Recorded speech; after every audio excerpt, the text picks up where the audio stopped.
Terima kasih masih bersama kami di Sindo Prime, pemirsa. Daerah Istimewa Yogyakarta. Kami terima informasi adanya potensi gempa megatrust berkekuatan magnitudo 8,8. Dan jika terjadi ada potensi tsunami, pemirsa, setinggi 22 meter, pemirsa.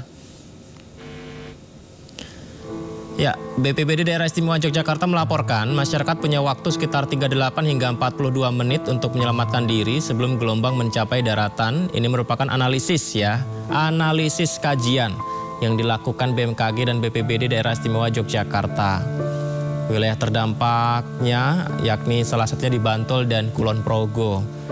Untuk Gunung Kidul relatif aman jika terjadi tsunami karena lokasi geografisnya memiliki tebing. Ini adalah potensi ya pemirsa ya.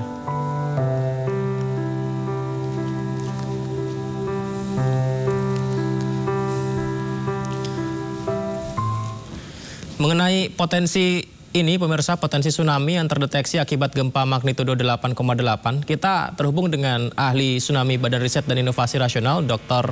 Ing Wijo Kongko. Assalamualaikum, selamat malam Pak Wijo, apa kabar Pak? Selamat malam, kabar baik Mas Yudi ya? Ya. Maaf. Ya, dengan ya. Yudi.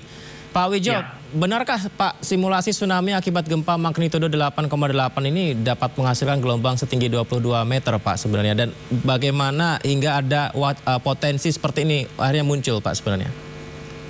Jadi saya kira kita sudah sering mendengar tentang aktivitas megatrust dan potensi tsunami yang ada di selatan Jawa. Jadi karena ini kita di jalur subduksi megatrust dan itu aktif sehingga di sana ada potensi besar gitu yang memang sampai sekarang dalam kurun waktu beberapa ratus tahun ini belum terjadi gempa besar ya dalam skala yang katakanlah di atas 8,5 gitu, sehingga kalau itu terjadi saya kira tsunami akan cukup besar ya, boleh dikatakan katastrofik ya untuk selatan Jawa termasuk di daerah DIY.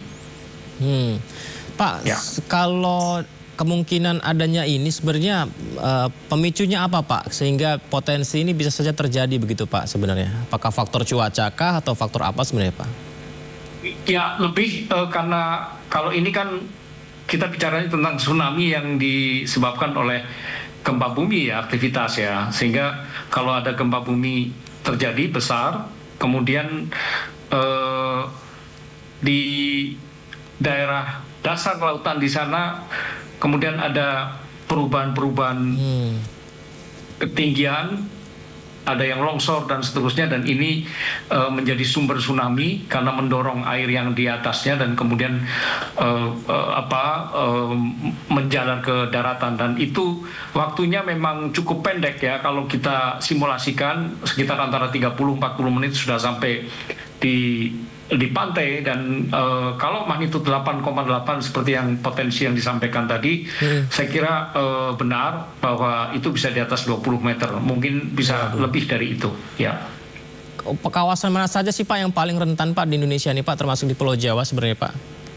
Ya, tergantung tentu sumbernya, sumber tsunami-nya atau gempa buminya terjadi di mana ya. Kalau kita bicara di selatan Jawa, di sana ada beberapa segmen yang memang sudah kita simulasikan, kita modelkan, dan kemudian katakanlah kalau magnitud 8,8 atau 8,9 begitu, di atas 8,7 itu daerah patahan itu bisa di atas 500 kilo, sehingga sangat panjang, bisa setengah pulau Jawa atau bahkan mungkin 3/4 pulau Jawa, sehingga hampir seluruh pantai selatan pulau Jawa menjadi terdampak dengan tsunami yang menjalar sampai ke pantai, dan ketinggiannya seperti yang saya sebutkan tadi di atas ya 15, di atas 20 meter ya di pantai. Kalau gitu Pak Wijo, berapa lama sih Pak waktu yang tersedia bagi warga untuk evakuasi dirinya sebelum tsunami mencapai daratan?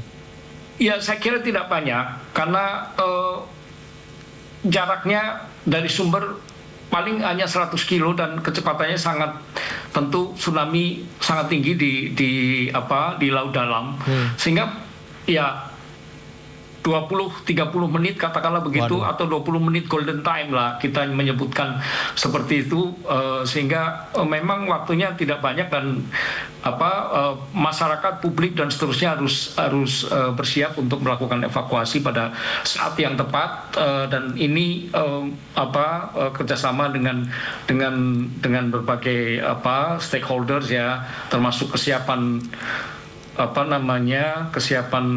peringatan dini, kemudian ada kesiapan jalur evakuasi, dan masyarakat sudah harus dilatih dan seterusnya. Kalau sekarang ini pemerintah apakah sudah memberikan mitigasi yang baik kepada masyarakat Pak terkait hal ini Pak? Saya kira sudah ada upaya ke sana dan ada program ya di BNPB maupun di BPBD terutama ya, dengan pelatihan-pelatihan, ada desa tangguh bencana, ada simulasi yang rutin gitu di Selatan Jawa, terutama di DIY yang saya tahu. Kemudian setiap bulan ada pelatihan gitu, kemudian ada sirine yang dipasang di sana, jalur-jalur evakuasi. Nah, persoalannya adalah apakah ini cukup ya? Itu yang karena memang kalau kita amati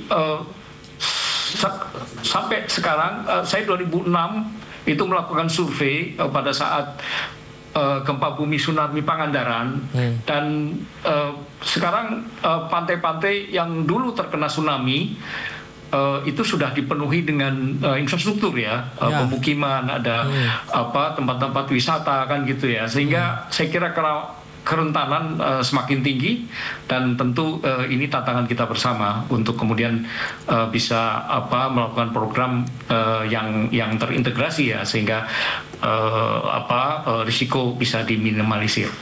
Berarti kesadaran tersebut juga masih perlu ditingkatkan ya Pak ya untuk masyarakat di daerah-daerah rentan ya Pak? Ya, saya kira iya semuanya. Jadi ini mulai dari penyusunan peta bahaya, zona evakuasinya, dan kemudian ada pemasangan dan penguatan sistem peringatan dini, tsunami katakanlah begitu, kemudian simulasi rutin yang dilakukan, dan ini termasuk bagian dari edukasi masyarakat tentang bagaimana melakukan evakuasi yang cepat dan tepat, dan kita nggak tahu kan, bisa siang, bisa sore, bisa malam, atau pada saat jam tidur kan gitu. Dan juga penguatan infrastruktur yang lain, misalnya ya untuk mengurangi tsunami, misalnya solusi berbasis vegetasi pantai misalnya, itu cukup bisa mengurangi mereduksi gelombang tsunami ya, walaupun tidak terlalu efektif tapi cukup efisien ya. Dan tentu karena ini bisa katastrofik gitu, sehingga semua stakeholder harus lintas lembaga bekerja bersama untuk melakukan mitigasi ini, perencanaannya termasuk sampai masyarakat, pelatihan dan pelaksanaannya. Baik, bismillah, semoga saja ke depan tetap aman ya Pak ya, dan juga ada program dan juga mitigasi yang baik. Pak Dr. Ing Widjo Kongko, terima kasih banyak ya Pak sudah berbagi bersama kami Pak. Assalamualaikum, selamat malam Pak Widjo. Selamat malam. Kita ke informasi berikutnya, pemirsa. Presiden Prabowo Subianto membuka langsung Indo Defense 2025 di G-Expo Kemayoran, Jakarta. Berbagai alutsista dari dalam negeri dan luar negeri dipamerkan di sini, pemirsa. Selain membuka Indo Defense 2025 di G-Expo Kemayoran, Jakarta, Presiden juga bertemu dengan kepala delegasi dari sejumlah negara. Indo Defense 2025 diikuti 55 negara serta 1.180 industri pertahanan, baik dari dalam negeri maupun mancanegara. Salah satunya seperti dari Amerika Serikat dan Turki.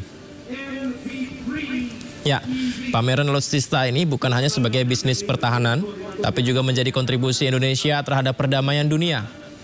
Indo Defense 2025 digelar pada 11 hingga 14 Juni 2025, terbuka untuk publik pada hari keempat, sehingga memberikan kesempatan masyarakat untuk melihat perkembangan alutsista terkini.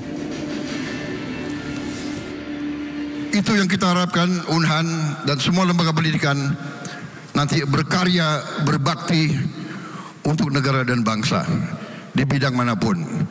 Khususnya kita di zaman kita sekarang adalah sains dan teknologi harus kita kuasai Di dunia modern ini, hanya dengan sains dan teknologi kita bisa menghilangkan kemiskinan.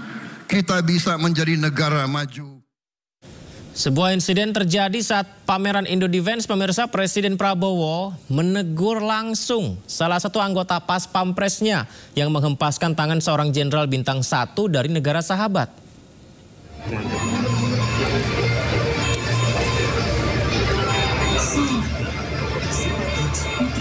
Ya, itu dia barusan kita lihat, pemirsa. Kejadian saat Presiden Prabowo berhenti di salah satu stand milik Turki. Sempat berbincang bersama sejumlah jenderal asal Turki. Salah satu jenderal dari salah satu negara sahabat hendak merangkul Prabowo. Dengan sigap, set. Nah, itu. Dengan sigap anggota Pas Pampres menepis tangan jenderal tersebut. Dan Prabowo yang menyadari hal itu langsung menegur pasukan pengaman presiden itu. Jadi Presiden Prabowo bahkan mendorong anggota Pas Pampres itu langsung ditanggapi permohonan maaf dari sang Pas Pampres, pemirsa.